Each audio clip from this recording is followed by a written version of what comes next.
Bon, écoute, tu sais quoi? On va faire un documentaire sur la Première Guerre mondiale et ça va être un succès.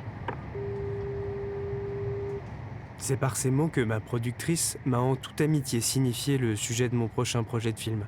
Bloqué à mon siège pour encore quelques heures, je suis allé regarder dans les archives en ligne, voir un peu s'il restait, à tout hasard, des images inédites d'un des conflits les plus racontés de l'histoire du monde. Dans des bases de données immenses, les films accessibles n'exprimaient que difficilement l'ampleur des horreurs de la guerre. Il manquait de tout pour faire comme les bons documentaires marquants qui passent parfois sur le câble. Pas d'histoire personnelle palpitante, que des corps sans nom et sans devenir certains. Au milieu de toutes ces vieilleries, alors que tout cela me semble plus lointain que jamais, j'arrive enfin à une séquence de ruines de Verdun. Ça, c'est un nom qui résonne en moi. Et là, en plein milieu, comme venu pour défier mon ennui, un poil. Un poil apparaît sur l'écran.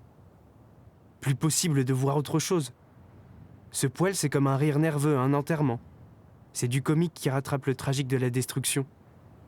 Le pire, c'est que s'il me démange de l'épiler, ce n'est visiblement pas un poil.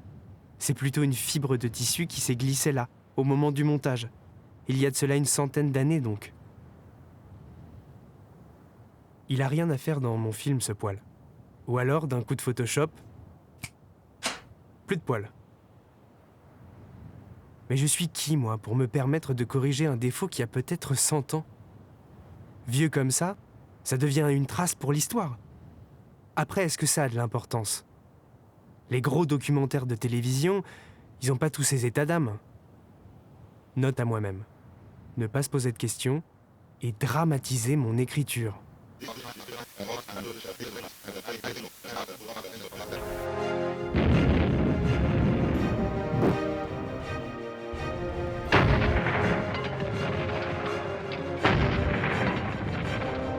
Comment donc? Près de 8 millions d'hommes français ont-ils pu être enrôlés dans un conflit d'une ampleur encore jamais vue et d'une violence industrielle?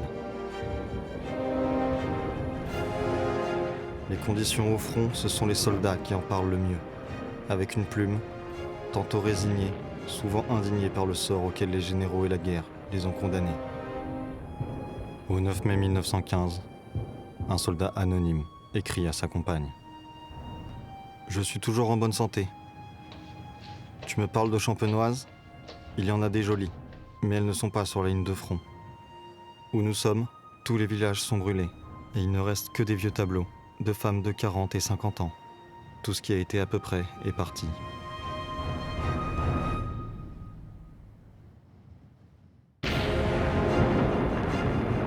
C'est sûr que ça marche bien comme ça. Mais je suis pas sûr que tout le monde sache toutes les petites tricheries qu'on se permet pour montrer de l'histoire à l'écran. On se laisse un peu porter par le récit, sans vraiment regarder. Et pourtant, pour arriver à ce résultat, j'ai colorisé les images pour essayer de rendre comme proches de nous les événements d'un siècle dans le passé. J'ai animé des tremblements de caméra pour donner à la guerre filmée un air de film de guerre. J'ai agencé des images qui n'avaient rien à voir entre elles, d'années et de lieux on ne peut plus éloignés pour créer une continuité fictive. J'y ai mis une musique palpitante pour changer l'ampleur de ce que mes archives montrent. Tout ça pour éviter que les spectateurs zappent sur une autre chaîne. J'ai été jusqu'à changer le format de mon image pour éliminer les bandes noires que le format 4/3 crée sur nos écrans modernes. Et bien sûr, touche discrète au possible, j'ai bruité toute la séquence. Les caméras d'alors n'avaient pas de prise de son.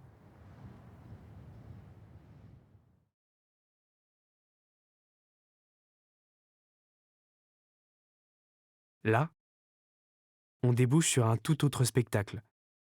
Tout droit sorti des archives peut-être, mais aussi soporifique.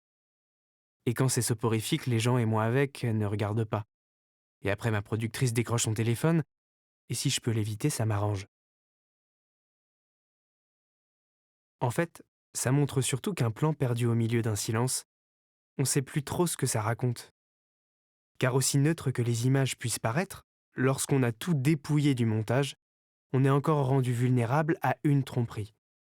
Celle qui consisterait à nous faire croire que ce qu'on trouve aux archives représente un témoignage indiscutable des réalités de la guerre. On oublie un peu vite que les films qu'on a décortiqués avaient un but avant qu'on y touche.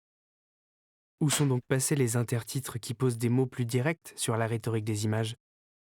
Il suffit de les laisser parler.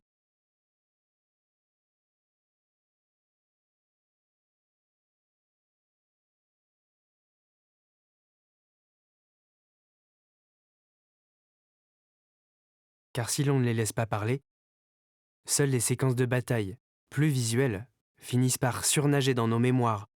Mais les batailles, la fiction a bien plus de moyens pour la représenter, au plus près de chaque drame humain traversé. En même temps, prendre des plans de vraies batailles en 1916, ça veut dire poser un trépied bien en vue du sujet et tourner avec régularité la manivelle. C'est se changer en ballon de baudruche au tir à la carabine. Soit ça, soit tenter comme Albert Samama Chikli, l'opérateur de guerre pour Pathé, d'inventer en prenant tous les risques le premier dispositif de caméra harnaché au corps, pour un résultat, comme on le voit, techniquement peu satisfaisant. Parfois, le réel refuse de se laisser filmer dans le moment même de l'action. Pour cette raison, la plupart des assauts qui nous restent en images, ceux qu'on croirait indiscutables, ont été rejoués dans de grandes mises en scène, le lendemain ou quelques jours après les combats, par les soldats eux-mêmes sur le lieu de leur victoire. Mais si même ces moments-là sont des reconstitutions, si graves et morbides qu'ils puissent être, dur de tracer la ligne entre ce qui est réel et ce qui ne l'est pas. Ça doit sans doute être parce qu'ils sont graves et morbides, ces moments, qu'on aura osé demander à des soldats de se plonger à nouveau dans leur enfer tout récent, pour participer tant bien que mal à la mémoire des événements. Retour à mon siège, mon ordinateur portable sur les genoux. Il est pas si disgracieux que ça, ce poil. Esthétique, même, en un sens. Un seul trajet de train ne suffira pas pour que je termine mon film. Mais j'aurais tenu compagnie au poilu pour quelques heures. C'est un bon début. Bon, dès qu'on arrive, je reprends les recherches. J'ai plein d'expérimentations en tête. Et une productrice à convaincre. Bye.